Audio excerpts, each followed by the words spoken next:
Hello guys, welcome to my YouTube channel. അപ്പം ഇന്നത്തെ എന്റെ വീഡിയോയിൽ ഞാൻ സംസാരിക്കാൻ പോകുന്നത് അംഗം അട്ടഹാസം എന്ന സിനിമയെക്കുറിച്ചും അതിന്റെ റിലീസിന് ശേഷം നടന്ന സംഭവങ്ങളെക്കുറിച്ചും ഇപ്പോൾ അതിന്റെ ഒരു സ്റ്റാറ്റസ് എന്താണെന്നും കൂടെയാണ്. അതായത് ഫിലിം ചേംബർ ഇപ്പോൾ അശ്വന്ത് ഗോക്കിനെതിരെ ഒരു പരാതി നൽകാൻ പോവുകയാണെന്നാണ് പറയുന്നത്. അദ്ദേഹം സിനിമയെ വളരെ മോശമായിട്ട് റിവ്യൂ ചെയ്യുകയും അതിൽ അഭിനയിച്ചിരുന്ന താരം മാധവ് സുരേഷിനെ വളരെ മോശമായിട്ട് അബ്യൂസ് ചെയ്യുകയും ചെയ്തു. മാത്രമല്ല അതിൽ അദ്ദേഹം ഒരു റിയാക്ഷൻ, അതായത് ഫ്രസ്ട്രേഷൻ മൂലം അദ്ദേഹം സംസാരിച്ച കാര്യങ്ങൾ വളരെയധികം വേദനിപ്പിച്ചു എന്നുള്ള രീതിയിലൊക്കെയാണ്. അപ്പം ആദ്യമേ ഫിലിം ചേംബർ ആളുകൾക്ക് എന്താണ് പറയാനുള്ളതെന്ന് നമുക്കൊന്ന് കേട്ടു നോക്കാം. മാധവ് സുരേഷിനെ പുള്ളി അബ്യൂസ് ചെയ്യുന്നത്, പുള്ളി ഉപയോഗിക്കുന്ന വാക്കുകൾ എടാ സുരേഷ് ഗോപിയുടെ മോനെ എന്നാണ്. ഒരു കേന്ദ്രമന്ത്രിയാണ് സുരേഷ് ഗോപി എന്നുള്ള ഒരു ഉത്തമ ബോധ്യം അയാൾക്കുണ്ടാവണമല്ലോ. ഞാനിതിനകത്ത് രാഷ്ട്രീയം എന്ന സംഭവമൊന്നുമല്ല. എന്നിട്ട് അത് കമ്പയർ ചെയ്യുന്നു. ധ്യാൻ ശ്രീനിവാസിൻ്റെ മകൻ, അയാൾ ഭയങ്കര ഗ്രേറ്റാണ്. കാരണം ഞാൻ പറഞ്ഞതിനകത്തൊന്നും റിയാക്ട് ചെയ്തിട്ടില്ല. ഈ അശ്വന്ത് ഗോക്കിനുണ്ടായിട്ടുള്ള ഇവിടെ അദ്ദേഹം പറയുന്ന ഒരു കാര്യം, ആദ്യമേ കംപ്ലൈന്റ് ചെയ്യാൻ പോകുമ്പോൾ മാധവിനെ കുറെ കാര്യങ്ങൾ പറഞ്ഞു വെച്ചെങ്കിലും അതിൽ മാധവിനെ അശ്വന്ത് ഗോക്ക് അബ്യൂസ് ചെയ്ത വേർഡ് ഇതാണ്, എടാ സുരേഷ് ഗോപിയുടെ മോനെ എന്ന് വിളിച്ചു എന്നാണ് പറയുന്നത്. പിന്നെ ഞാനൊരു കാര്യം ചോദിക്കട്ടെ, സുരേഷ് ഗോപിയുടെ മോനെ പിന്നെ എടാ സുരേഷ് ഗോപിയുടെ മോനെ എന്ന് വിളിച്ച എന്താണ് തെറ്റിരിക്കുന്നത്? വളരെ ന്യായമായിട്ടുള്ള ഒരു കാര്യമല്ല ഞാൻ പറയുന്നത്.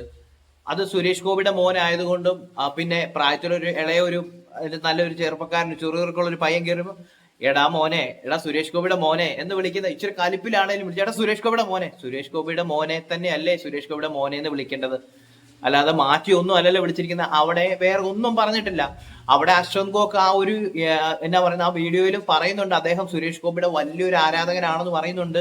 മാത്രമല്ല അദ്ദേഹത്തിന്റെ മൂത്ത മകനായ മാധവിന്റെ ഗോകുലിന്റെ സിനിമേനെ അദ്ദേഹം നല്ല രീതിയിൽ ഗോകുലിന്റെ അഭിനയത്തെയൊക്കെ പ്രശംസിച്ചിട്ടുണ്ടെന്നും പറയുന്നുണ്ട്. അപ്പൊ ഇങ്ങനെയുള്ള സംഭവങ്ങൾ നടക്കുമ്പോൾ ഇവിടെ ഒരു പരാതിയുമായിട്ട് പോകേണ്ട കാര്യമുണ്ടെന്ന് തോന്നുന്നില്ല. മാത്രമല്ല അവിടെ ആ ഒരു പ്രസ് മീറ്റിന്റെ ഇടയ്ക്ക് അംഗമട്ടഹാസം എന്ന സിനിമ പൊട്ടിക്കുവാൻ വേണ്ടിയിട്ട് അശ്വന്ത് ഗോക്കിന്റെ കൂടെയുള്ള ആളുകൾ 1 ലക്ഷം രൂപ വിളിച്ചു എന്നൊക്കെയാണ് പറയപ്പെടുന്നത്. പക്ഷെ ഇവിടെ ഒന്നും പ്രൂഫ് എന്ന് പറയുന്ന സാധനമില്ല. പക്ഷെ ഈ സിനിമയുടെ പ്രൊഡ്യൂസറിൽ ഒരാളായ അനിൽ പറയുന്നുണ്ട്, അതായത് അദ്ദേഹത്തിന്റെ പേര് അനിൽകുമാർ തന്നെയാണ്, അനിൽകുമാർജി. അദ്ദേഹം പറയുന്നുണ്ട് 1 ലക്ഷം രൂപ ചോദിച്ചിട്ടുണ്ട്. അതിന്റെ ഒരു ഓഡിയോ ക്ലിപ്പ് വരെ ഇറക്കിയിട്ടുണ്ടായിരുന്നു. പക്ഷെ എന്നിരുന്നാലും ഇതിന്റെ അകത്തൊരു കാര്യം, അശ്വന്ത് ഗോക്ക് എന്ന് പറയുന്ന ആളുടെ പേരിൽ മറ്റാരെങ്കിലും ആയിരിക്കുമോ വിളിച്ചു ഒരു ഓഡിയോ ഉണ്ട്. മറ്റാരെങ്കിലും വിളിച്ച് 1 ലക്ഷം രൂപ ചോദിച്ചതാണെങ്കിലോ അശ്വന്ത് ഗോക്ക് പോലും അറിയുന്നില്ല. ഇപ്പം ഞാൻ വളരെ ഉദാഹരണം എന്റെ കാര്യം പറയാം. എന്നെ ആർക്കും അങ്ങനെ അറിയത്തൊന്നുമില്ല. പക്ഷെ എന്റെ പേരിൽ ഒരാൾ വിളിച്ചിങ്ങനെ പണം ആവശ്യപ്പെടുകയും കാര്യങ്ങൾ ചെയ്യുമ്പോൾ ഞാൻ അറിയുന്നില്ല. പക്ഷെ ചീത്തപ്പേര് വരുന്നത് എനിക്കായിരിക്കും. അങ്ങനത്തെ ഒരു അവസ്ഥയായിരിക്കും. പിന്നെ സിനിമയെക്കുറിച്ച് പൊതുവെ വന്നിരിക്കുന്ന അഭിപ്രായം ഒരു എന്താ പറയുക, സിനിമ എല്ലാ പ്രേക്ഷകരുടെ ആ ഒരു താല്പര്യത്തിന്, അതായത് അവരുടെ ഒരു ഇൻട്രസ്റ്റിനനുസരിച്ച് ആ ഒരു ലെവലിലേക്ക് എത്തിപ്പെട്ടിട്ടില്ലെന്നാണ് പറയുന്നത്. സിനിമ കണ്ടിട്ടില്ലാത്തത് കൊണ്ട് എനിക്ക് അതിനെക്കുറിച്ച് പറയാൻ പറ്റില്ല. പക്ഷെ പൊതുവെ ഞാൻ കണ്ടിരിക്കുന്ന ഒരു കാര്യം, സിനിമ കണ്ടിട്ട് നല്ല ഒരു അഭിപ്രായം പറഞ്ഞ ആളുകൾ വളരെ കുറവാണ്. ഒരു മോശമായ ഒരു അഭിപ്രായമാണ് പുറത്തേക്ക് വന്നത്. മാധവിന്റെ അഭിനയത്തെ കുറിച്ചാണെങ്കിലും പറയുന്നത്, കുമ്മാട്ടിക്കളി എന്ന് പറയുന്ന സിനിമയിൽ ഞങ്ങൾ അനാഥരാണ് പക്ഷേ ഗുണ്ടകളല്ല എന്ന് പറയുന്ന ആ ഒരു സാധനം ഉണ്ടല്ലോ, അതിട്ടാണ് അദ്ദേഹത്തിനെ ട്രോൾ ചെയ്തുകൊണ്ടിരിക്കുന്നത്. ആ ട്രോൾ എന്ന് പറയുന്ന സാധനം മാധവ് അക്സെപ്റ്റ് ചെയ്തിട്ടുണ്ട്. അദ്ദേഹം തന്നെ മറ്റൊരു വീഡിയോയിൽ കൂട്ടുകാരോടൊപ്പം തന്നെ ചെയ്തിട്ടുമുണ്ട്, ഞങ്ങൾ അനാഥരാണ് പക്ഷെ ഗുണ്ടകളല്ല എന്നൊക്കെ പറഞ്ഞ് പാട്ടൊക്കെ പാടി അങ്ങനത്തെ ഒരു സിറ്റുവേഷൻ ഒക്കെ ക്രിയേറ്റ് ചെയ്തിട്ടുണ്ട്. അദ്ദേഹത്തിന് തന്നെ അതൊരു ട്രോൾ മെറ്റീരിയൽ ആണെന്ന് അറിയാം. ആദ്യത്തെ സിനിമയിലെ അഭിനയം പോരാ എന്നുള്ള കാര്യങ്ങളൊക്കെ അദ്ദേഹത്തിന് അറിയാം. പക്ഷേ അദ്ദേഹം പിന്നീട് JSK എന്ന് പറയുന്ന സിനിമയിൽ സുരേഷ് ഗോപിയുടെ കൂടെ അഭിനയിച്ചിട്ടുണ്ട്. വളരെ ചെറിയൊരു റോളാണ്. മാത്രമല്ല അതുപോലെ തന്നെ ഇപ്പം ഈ ഒരു സിനിമ അംഗമട്ടഹാസം അദ്ദേഹത്തിൻ്റെതായിട്ട് വന്ന ആക്ഷൻ ത്രില്ലർ അല്ലെങ്കിൽ ആ ഒരു ജോണറിലുള്ള മൂവി. പക്ഷേ ആ സിനിമയിലെങ്കിലും ഇദ്ദേഹത്തിന്റെ അഭിനയത്തെക്കുറിച്ച് ആരും അത്ര മെച്ചപ്പെട്ട് പറഞ്ഞില്ല. പക്ഷെ ഒരു കാര്യമുണ്ട്, മാധവ് എന്ന് പറയുന്ന ആള് സിനിമയെ വളരെ നല്ല രീതിയിൽ സിനിമയിലേക്ക് അദ്ദേഹം ഇറങ്ങുകയാണ്.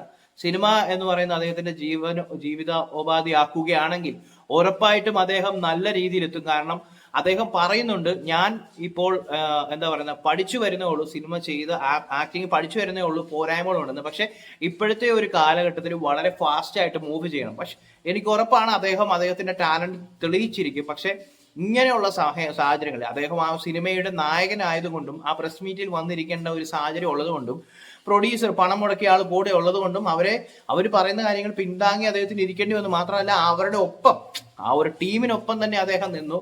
പക്ഷെ ഇവിടെ പറഞ്ഞു വരുമ്പോൾ അശ്വന്ത് ഗോക്ക് എന്ന് പറയുന്ന ആ ഒരു വ്യക്തി, അശ്വന്ത് ഗോക്കിന്റെ റിവ്യൂസിനെ ഞാനും വിമർശിച്ചിട്ടുള്ളതാണ്. അദ്ദേഹം സർക്കാസ്റ്റിക് ആയിട്ട് പല രീതിയിൽ പല രൂപഭാവങ്ങളൊക്കെ മാറ്റി വന്നിട്ട് ഓരോ സിനിമയിലെ ക്യാരക്ടേഴ്സിനെ വെച്ച് വളരെ ചിലപ്പം വലിച്ചു കീറും, ഒരു മയവും കാണത്തില്ല. നമ്മൾ ആരാണ് കേൾക്കുന്നവർക്ക് ഇദ്ദേഹം എന്തിനാണ് ഇങ്ങനെയൊക്കെ പറയുന്നത്. പക്ഷെ അദ്ദേഹത്തിന്റെ ഒരു സ്റ്റൈൽ അതാണ്. എല്ലാം എനിക്ക് ഇഷ്ടപ്പെടണം എന്നില്ല, എന്നെ പോലെ തന്നെ കുറെ പേരും ഉണ്ടാവും, ഇഷ്ടപ്പെടുന്ന ആളുകളും ഉണ്ടാവും. പക്ഷെ അതിൽ അദ്ദേഹം പറയുന്ന കുറച്ച് കാര്യങ്ങൾ നമുക്ക് എടുക്കാതിരിക്കാൻ പറ്റത്തില്ല. അദ്ദേഹം എല്ലാം ഒന്ന് നോക്കിയും കണ്ടുമൊക്കെയാണ് ചെയ്യുന്നത്. പക്ഷെ ഇനി വേറൊരു കാര്യം പറയാനുള്ളത് എന്താണെന്ന് വെച്ച് കഴിഞ്ഞാൽ, ഇവിടെ നമ്മുടെ മാധവ് സുരേഷ് അദ്ദേഹത്തിന് എന്താണ് പറയാനുള്ളത് എന്നുള്ളത് ജസ്റ്റ് ഒന്ന് കേൾക്കാം. അതിനുശേഷം നമുക്ക് ബാക്കി പറയാം. BJPക്കെതിരെ ഉള്ള ഒരു ജനറൽ കേരളയിലുള്ള ഒരു ഡിസ്ലൈക്ക്, എനിക്കൊരു അഭിപ്രായമില്ല അതിനെപ്പറ്റി. എന്തായാലും ആയിക്കോട്ടെ. അതിൻ്റെ പുറകിൽ എൻ്റെ അച്ഛനൊരു BJP മിനിസ്റ്റർ ആയതുകൊണ്ട് ചിലപ്പോൾ അതിൻ്റെ പുറകെ വരുന്ന ഒരു സർട്ടൺ എമൗണ്ട് ഓഫ് ടാർഗറ്റിംഗ് ആയിരിക്കാം. ചേട്ടൻ എന്നെക്കാളും നന്നായിട്ട് അഭിനയിക്കുന്നുണ്ടായിരിക്കും. അതാണ് ഞാൻ ആദ്യം പറഞ്ഞ പോയിന്റ്. I M learning. എനിക്ക് എൻ്റെ ഫസ്റ്റ് സിനിമയിലോ സെക്കൻഡ് സിനിമയിലോ തേർഡ് സിനിമയിലോ വന്നൊരു വലിയ കിടിലം പെർഫോമൻസ് ഡെലിവറി ഉള്ള ഒരു അത്ര നല്ല ആക്ടറൊന്നും അല്ല ഞാൻ പഠിച്ചു വരിക. എന്നിൽ എന്തെങ്കിലുമൊക്കെ കണ്ട് വിശ്വസിക്കുന്ന ഇവിടെ അദ്ദേഹം പറഞ്ഞു വെക്കുന്ന ഒരു കാര്യം, ഇദ്ദേഹത്തിന്റെ ഫാദർ, അതായത് നമ്മുടെ സുരേഷ് ഗോപി ഒരു BJPയുടെ മന്ത്രി ആയതുകൊണ്ടോ അല്ലെ BJPക്കാരനായതുകൊണ്ട് ആ ഒരു രീതിയിൽ ഈ മാധവിനെ ടാർഗറ്റ് ചെയ്യപ്പെടുന്നു. അങ്ങനെ വളരെ മോശമായിട്ട് വീട്ടുകാരെയൊക്കെ വിളിക്കുന്നു. മാധവിനോട് പറയാനുള്ള, മാധവൻ ഈ വീഡിയോ കേൾക്കത്തില്ല, പക്ഷെ ഇവിടെ ചെയ്യേണ്ട ഒരു കാര്യം എന്ന് വെച്ചാൽ മാധവിന്റെ വീട്ടുകാരെ അബ്യൂസ് ചെയ്ത് ആരെങ്കിലും സംസാരിച്ചു കഴിഞ്ഞാൽ, അതിപ്പോ ഞാനാണെങ്കിൽ സംസാരിക്കുന്നതെങ്കിൽ ഉറപ്പായിട്ടും കേസ് കൊടുത്തിരിക്കണം. കാരണം ആർക്കും അധികാരമില്ല മറ്റൊരാളെ കുറിച്ച് ചീത്ത പറയാനോ കാര്യം. ക്രിറ്റിസിസം നടത്താം, എന്നാ പറയുന്നത്, ഡൂസ് ആൻഡ് നോട്ട്സ് എന്ന് പറഞ്ഞാൽ എന്താ പറയുക, ഓക്കെ അല്ലെങ്കിൽ ഓക്കെ അല്ല എന്നുള്ള രീതിയിൽ നമുക്ക് സംസാരിക്കാം. അല്ലാത്ത പക്ഷം ഈ പറയുന്നത് പോലെ എന്താ പറയുന്നത്, ഒരാളെ വളരെ കീറി മുറിച്ച് ചീത്ത പറയുക എന്ന് പറഞ്ഞാൽ വളരെ മോശപ്പെട്ട ഒരു കാര്യമാണ്. ഇനി മാധവ് പറഞ്ഞ ഈ ഒരു സ്റ്റേറ്റ്മെന്റ് ഉണ്ട്, BJPക്കാരനായതുകൊണ്ട് അച്ഛനെയും മോനെയും ഇത് പറയുന്നു ഫുള്ളിനെ ടാർഗറ്റ് ചെയ്തിട്ടുണ്ടെന്ന് പറഞ്ഞു. പക്ഷെ ഒരു കാര്യം മാധവ് മനസ്സിലാക്കേണ്ട എന്താണെന്ന് വെച്ച് കഴിഞ്ഞാൽ, മാധവിന്റെ ചേട്ടൻ ഗോകുൽ അഭിനയിച്ച സിനിമകൾ നല്ലതോ മോശമോ ആയിക്കോട്ടെ, അദ്ദേഹത്തിന്റെ ആക്ടിങ്ങിനെ നന്നായിട്ട് പറയുന്നുണ്ട്. പ്രത്യേകിച്ച് ഇര എന്ന് പറയുന്ന സിനിമ ഇറങ്ങിയ സമയത്ത് അത് അശ്വന്ത് ഗോകൊക്കെ നന്നായിട്ട് തന്നെയാണ് പറഞ്ഞതായിട്ടാണ് ഞാൻ മനസ്സിലാക്കുന്നത്. ഗോകുലിന്റെ അഭിനയത്തെ പറ്റി നമുക്ക് രണ്ട് അഭിപ്രായമില്ല, അദ്ദേഹം നന്നായിട്ട് ചെയ്യുന്നുണ്ട്. പിന്നെ തിരഞ്ഞെടുക്കുന്ന സിനിമകൾ ചിലപ്പോൾ പാളാൻ സാധ്യതകളുണ്ട്. അതിപ്പോ ഏതൊരു ആക്ടർ ആണെങ്കിൽ പോലും, നമ്മുടെ എന്താ പറയുന്നത്, മഹാനടന്മാരായ മമ്മൂട്ടി ആണേലും മോഹൻലാൽ ആണേലും ചെയ്യുന്ന എല്ലാ പടങ്ങളും ഹിറ്റാകാറില്ല. പക്ഷെ അവരുടെ അഭിനയം ഫണ്ടാസ്റ്റിക് എന്ന് മാത്രമേ പറയാനുള്ളൂ, ഫണ്ടാസ്റ്റിക്. കാരണം അഭിനയത്തിൽ നമുക്ക് അവരെ കുറിച്ച് നമുക്ക് മാർക്കിടേണ്ട കാര്യം പോലും എന്ന് പറയുന്നത് പോലെ മാധവന്റെ സിനിമകൾ നന്നായി വരാൻ സാധ്യത, മുന്നോട്ടേക്ക് നന്നായി വരാൻ സാധ്യതയുണ്ട്. അദ്ദേഹത്തിന് സിനിമകൾ കിട്ടും. പിന്നെ ഇൻഡിപെൻഡന്റ് ആയിട്ട് സ്വന്തമായിട്ട് അച്ഛന്റെ ലേബലിൽ അല്ലാത്ത സിനിമകൾ ചെയ്തു പോകണം എന്ന് ആഗ്രഹമുള്ളതായിട്ട് മാധവ് പറഞ്ഞതായിട്ടോ അല്ലെങ്കിൽ മാധവന്റെ സംസാരത്തിൽ നിന്നോ മനസ്സിലായിട്ടുണ്ട്. അതുകൊണ്ട് സാധ്യതയുണ്ട്, നല്ല സിനിമകൾ വരട്ടെ, അഭിനയം മെച്ചപ്പെടുത്തുക. ഉറപ്പായിട്ടും അഭിനയം മെച്ചപ്പെടുത്താൻ പറയാനായിട്ട് ഞാനൊരു പ്രേക്ഷകൻ എന്ന നിലയിലാണ് സംസാരിക്കുന്നത്. ഒരു പ്രേക്ഷകൻ എന്ന നിലയിൽ അഭിനയം മെച്ചപ്പെടുത്താൻ പറയാം. പക്ഷെ എന്നോട് പോയി അഭിനയിക്കാൻ പറയാം, ഞാൻ അതിലും മോശമായിട്ടായിരിക്കും അഭിനയിക്കുന്നത്. പക്ഷെ നിങ്ങളെയൊക്കെ സ്ക്രീനിൽ കാണേണ്ടത് കൊണ്ടാണ് നമ്മൾ ഇങ്ങനെ സംസാരിക്കുന്നത്. നിങ്ങളൊക്കെ നല്ല രീതിയിൽ അഭിനയിച്ച് കാണാൻ വേണ്ടിയിട്ട് നമ്മൾ ഇതുപോലെ സംസാരിക്കുന്നത്. ഉറപ്പായിട്ടും നിങ്ങൾ മാധവ് ഭാവിയിലെ ഒരു നല്ല നടനാകാൻ ഉള്ള സാധ്യതകളുണ്ട്. നമുക്ക് ഒരിക്കലും തള്ളിക്കളയാൻ പറ്റില്ല. നമ്മൾ ഒരു മോശ സമയത്ത് നിന്ന് നല്ല സമയത്തിലേക്ക് വരാനുള്ള എല്ലാ പോസിബിലിറ്റീസും ഇന്നത്തെ കാലത്തുണ്ട്. അപ്പൊ അതുകൊണ്ട് നല്ല സിനിമകൾ തിരഞ്ഞെടുക്കുക, നന്നായിട്ട് അഭിനയിക്കുക, ചത്തുകിടന്ന് അഭിനയിക്കുക എന്നാ പറയുന്നത്. നമ്മൾ ഒരു പ്രോജക്റ്റിൽ കമ്മിറ്റഡ് ആയി കഴിഞ്ഞാൽ fully dedicated to that project, നമ്മളെ തന്നെ അതിലേക്ക് കൊടുക്കുക. അവസാനം ഫൈനലി നമ്മൾ ഡിസേർവ് ചെയ്യുന്ന ഒരു നല്ല കാര്യം സംഭവിക്കും.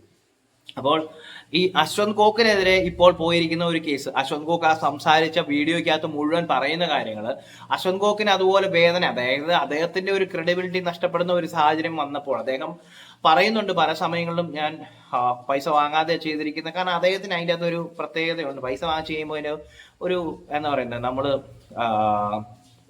ഒരു പാഷാണത്തിൽ അല്ലെങ്കിൽ നമ്മൾ പായസത്തിൽ വിഷം ചേർക്കുന്ന ഒരു അവസ്ഥയായി. അതുകൊണ്ട് അദ്ദേഹം ആ ചെയ്യുന്ന കാര്യങ്ങളെല്ലാം പക്കയായിട്ടാണ് ചെയ്യുന്നതെന്ന് പറയുന്നുണ്ട്. പക്ഷേ അതിനകത്ത് എതിരഭിപ്രായങ്ങൾ ബ്രൂമൻസിന്റെ കാര്യത്തിലും അതുപോലെ തന്നെ ഭീഷ്മപർവത്തിന്റെ കാര്യത്തിലും ഉണ്ട്. ഭീഷ്മപർവം എന്ന സിനിമ അത് പറയാൻ പറ്റില്ല, ഓരോ റിവ്യൂവേഴ്സ് ചെയ്യുന്നത് പോലെയാ. ഇപ്പം അശ്വന്ത് ഗോക്ക് മോശമെന്ന് പറഞ്ഞ അല്ലെങ്കിൽ പൊള്ളുക എന്ന് പറഞ്ഞ ഭീഷ്മപർവം വൻ സംഭവമായി, വൻ ഹിറ്റ്. എന്നാൽ അശ്വന്ത് ഗോക്ക് നല്ല സൂപ്പറാന്ന് പറഞ്ഞ ബ്രോമൻസ് ഫ്ലോപ്പ് ആവുകയും ചെയ്തിട്ടുണ്ട്. അങ്ങനെ പല കാര്യങ്ങളും സംഭവിക്കാം. പിന്നെ ഇവരെല്ലാം പറയുന്ന ഒരു കാര്യം, റിവ്യൂവേഴ്സ് വിചാരിച്ചു കഴിഞ്ഞാൽ സിനിമ പൊട്ടിക്കാമെന്നാണ്. സിനിമ ഒരു പരിധി വരെ റിവ്യൂവേഴ്സിന്റെ കയ്യിൽ പറയാം, പക്ഷെ എന്നിരുന്നാലും അതിനേക്കാളും ഏറിയ പങ്കും ജനങ്ങളാണ് തീരുമാനിക്കുന്നത്.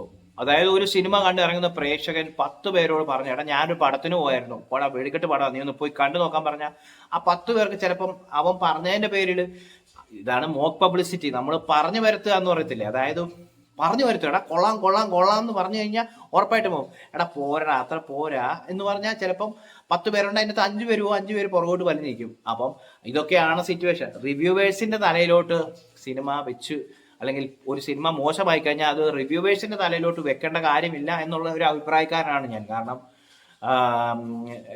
റിവ്യൂവേഴ്സ് ഉണ്ടെങ്കിൽ പോലും ജനങ്ങൾ, ഇപ്പം നമ്മളൊക്കെ റിവ്യൂ കാണുന്നവരാണെങ്കിൽ പോലും നമ്മൾ 10 പേര് അങ്ങോട്ടും ഇങ്ങോട്ടും സംസാരിക്കും, എടാ അത് കൊള്ളാം അല്ലെ അതിന്റെ തിന്നതിന്റെ പോരായ്മകളുണ്ട്, നമ്മൾ അങ്ങോട്ടും ഇങ്ങോട്ടും സംസാരിക്കും. അങ്ങനെ ഒരു കമ്മ്യൂണിക്കേഷനാണ്. മനുഷ്യന്മാർ ഇപ്പോഴാണേലും ഈ ഫോണും കുത്തിക്കൊണ്ടിരിക്കുക എന്ന് പറഞ്ഞാലും വെളിയിലിറങ്ങി 10 പേരുമായിട്ട് സംസാരിക്കും, അല്ലെങ്കിൽ ഒന്ന് ഫോൺ വിളിച്ച് മറ്റൊരാളോട് സംസാരിക്കുമ്പോൾ ഏകദേശം ഒരു ഐഡിയ കിട്ടും. അപ്പൊ ഇതൊക്കെയാണ് ഇതിന്റെ ഒരു സ്റ്റൈല്. അപ്പോൾ ഒരിക്കലും റിവ്യൂവേഴ്സിനെ നമുക്ക് കുറ്റപ്പെടുത്താൻ പറ്റത്തില്ല.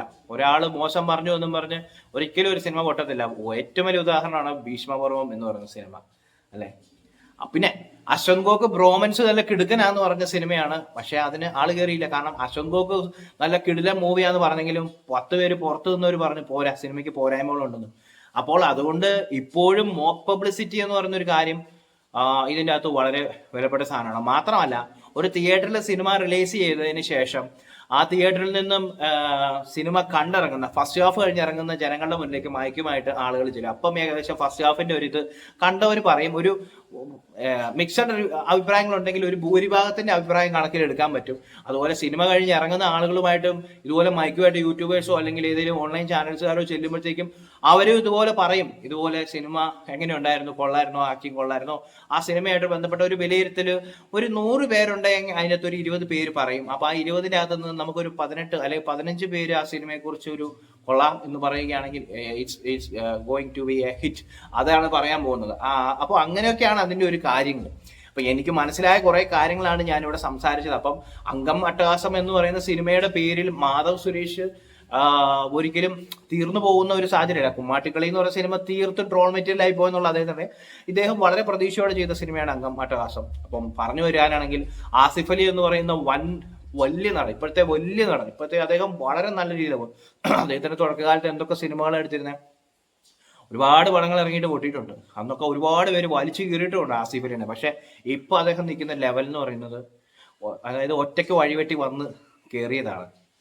അപ്പോൾ അതുപോലെ സാധ്യതകളുണ്ട് ഉറപ്പായിട്ടും. ഇപ്പോഴത്തെ അഭിനയം മോശമാണെന്ന് പറയുന്ന പല ആളുകളും ഭാവിയിൽ മാധവ് നന്നായിട്ട് വർക്ക് ചെയ്താൽ, മാധവിന് ഡെഡിക്കേറ്റ് ചെയ്യുകയാണെങ്കിൽ ഉറപ്പായിട്ടും നല്ല സിനിമകൾ കണ്ടാൽ നല്ലതാന്ന് പറയും. അതിപ്പോ ഈ പറയുന്ന നമ്മുടെ അശ്വന്ത് ഗോക്ക് ആണെങ്കിലും അല്ലെങ്കിൽ സിനിമ റിവ്യൂ എന്ന ഉണ്ണി വ്ലോഗ് ആണെങ്കിലും ഷസാം ആണെങ്കിലും പിന്നെ ഈ എന്റർടൈൻമെന്റ് കിഴി, സീക്രട്ട് ഏജന്റ്, ഞാൻ ഇവരുടെയൊക്കെ വീഡിയോസ് കാണാറുള്ളതാണ്, ഇവരുടെ പറയാതിരിക്കാൻ വേണ്ട. അപ്പം ഇവരൊക്കെ ഏകദേശം പറഞ്ഞ അഭിപ്രായങ്ങൾ നമ്മൾ കാണാറുണ്ട്. അപ്പം ഈ പറയുന്ന ആളുകൾ എത്ര കുറ്റപ്പെടുത്തിയെന്ന് പറഞ്ഞാലും നല്ലത് കണ്ടാൽ നല്ലതെന്ന് പറയും. അതാണ് അവരുടെ ഒരു പ്രത്യേകത. ഫോർ എക്സാമ്പിൾ, ഈ അശ്വന്ത് ഗോക്കിനെ കുറിച്ച് പറഞ്ഞാൽ ഭയങ്കര മോഹൻലാൽ ഫാനാണ് അദ്ദേഹം. മോഹൻലാലിന്റെ സിനിമകൾ മോശപ്പെട്ട സിനിമയാണ്, ഉറപ്പായിട്ട് സിനിമ കൊള്ളത്തില്ലെന്നുള്ള രീതി അദ്ദേഹത്തിന്റെ രീതി അദ്ദേഹം വലിച്ചു കയറും. പക്ഷെ നല്ലതാണെങ്കിൽ നല്ലതാന്ന് പറയും. അദ്ദേഹം ഒരു ഫാനിസം ഉള്ള ആളാണെങ്കിലും മോശം കണ്ടാൽ മോശം എന്ന് പറയും. അപ്പം അങ്ങനെ അഭിപ്രായങ്ങൾ അങ്ങോട്ടും ഇങ്ങോട്ടും ഒക്കെ ഉണ്ട്. എന്താ പറയുന്നത്, എന്തായാലും മാധവ് ഇനിയും മുന്നോട്ടേക്ക് പോകുമ്പം ശ്രദ്ധിക്കുക. പിന്നെ കൂട്ടത്തിൽ കൂടുന്ന ആൾക്കാർ, തോളൊക്കെയായിട്ട് നടക്കുന്ന ആൾക്കാർ പറയുന്ന ഓരോ വാക്കുകളും അവർ നമ്മളെ തളർത്താനാണോ വളർത്താനാണോ എന്നും കൂടെ ശ്രദ്ധിക്കുക. അത് നോർമലി മാധവന് മാത്രമല്ല, സാധാരണക്കാരായ ഓരോ ആൾക്കാരും, അവരുടെ അടുത്ത് വരുന്ന ആൾക്കാർ എന്തിനാണ് വരുന്നതെന്ന് ഒന്ന് ജഡ്ജ് ചെയ്യാൻ പറ്റുകയാണെങ്കിൽ നമുക്ക് ചിലപ്പം പല പ്രശ്നങ്ങളിൽ നിന്ന് ഒഴിവാക്കാൻ പറ്റും. അപ്പം എന്തായാലും കാത്തിരുന്ന് കാണാം. വരുന്ന ആളുകളിൽ മാധവിന്റെ നല്ല നല്ല സിനിമകൾ വരട്ടെ. സിനിമകൾ ക്രിട്ടിസൈസ് ചെയ്യപ്പെടും. കാരണം മോശപ്പെട്ട കാര്യങ്ങൾ കണ്ടാൽ സിനിമ പോരാ എന്ന് കണ്ടു കഴിഞ്ഞാൽ ഉറപ്പായിട്ടും ക്രിറ്റിസിസം അല്ലെങ്കിൽ സൈസ് ചെയ്തിരിക്കും.